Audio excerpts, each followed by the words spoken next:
when we look at CPG, what is that? I think one of those leverage points is this whole messaging to consumers piece. It's going to be one of the highest leverage pieces that if we can really figure out how to do that in a simple but compelling way, we will solve a lot of problems on the trial and the repurchase side. How do we get multiple brands, or how do we get one of the certifications or all the certifications to invest in real consumer research that helps us understand when they look at this moniker on pack, what does that actually mean to them? Because it's going to be a 3 second instantaneous 1 to 3 bullet point thing. It's not going to be all 100 bullet points that got the person the certification, right?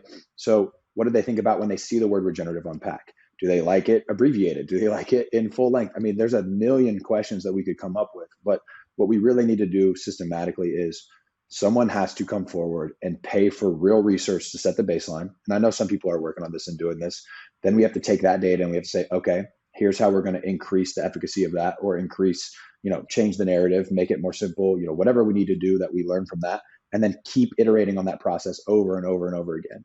And if you look at like the USDA organic seal, we know what that is. They're doing those surveys every year, like in a decent quantity, but we're not doing that for regenerative agriculture by itself, the individual certifications by itself, individual products, because cookies are going to be different than beef, and milk's going to be different than eggs, right? So what does that mean to people in those specific categories as well is super important, and that just takes a lot of money, a lot of effort, and a lot of time. And I don't want to paint it as some daunting thing, because we're closer than I guess it appears, but it is work that needs to be done that's going to propel all of this forward, and we have to figure out a way to do it together. Because right now, what I see is a lot of people, running really fast and really hard and working their butts off. But how do we do that together?